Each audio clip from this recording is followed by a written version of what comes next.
wabarakatuh. Halo teman-teman, selamat datang kembali di channelku. Nah, pada kesempatan kali ini aku akan menjelaskan isi buku yang berjudul Pengantar Studi Islam. Buku ini merupakan buku hasil karya Bapak Dr. Taufik Abdillah Syukur MA. Nah, kali ini aku akan melanjutkan menjelaskan bab 2 yang berjudul Sumber Ajaran Islam.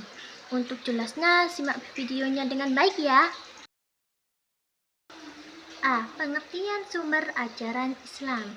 Dalam bahasa Indonesia, sumber diartikan mata air. Misalnya mengambil air dari sumbernya, dan berarti pula asal. Contohnya, kabar dari sumber yang boleh dipercaya dan sekalian kutipan harus disebutkan sumbernya.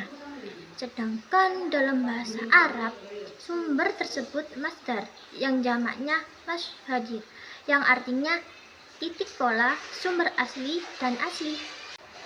Islam sebagai bangunan atau konstruksi yang di dalamnya terdapat nilai-nilai, ajaran, petunjuk hidup, dan sebagainya.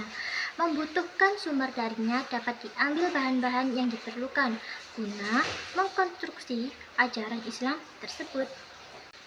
B. Macam-macam sumber ajaran Islam. Yang pertama, Al-Quran. Isi kandungan Al-Quran antaranya A. Akidah dan Tauhid. Al-Quran banyak menjelaskan tentang pokok-pokok ajaran akidah yang terkandung di dalamnya. Yang B. Ibadah dan muamalah. Dalam Al-Quran dijelaskan bahwa tujuan penciptaan jin dan manusia tidak lain adalah untuk beribadah kepada Allah Subhanahu wa Ta'ala. Yang C. Akhlak, yaitu ayat-ayat Al-Quran tentang akhlak Nabi Muhammad SAW.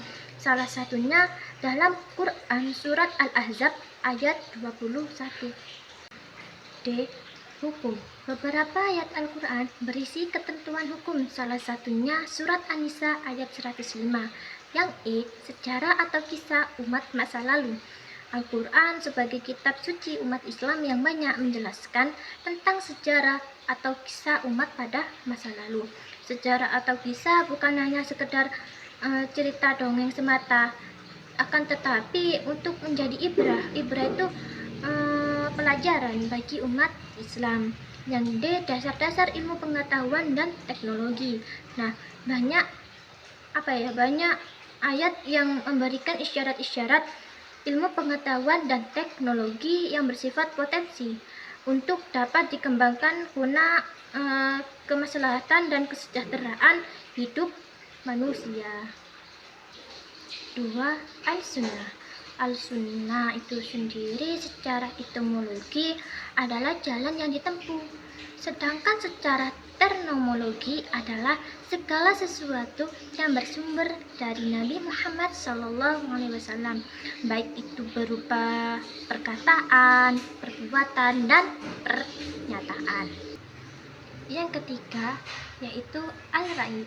Secara etimologi, kata ra'yu berasal dari bahasa Arab yang berarti melihat, sedangkan secara terminologi, ra'yu adalah segala sesuatu yang diutamakan manusia setelah melalui proses berpikir dan merenung.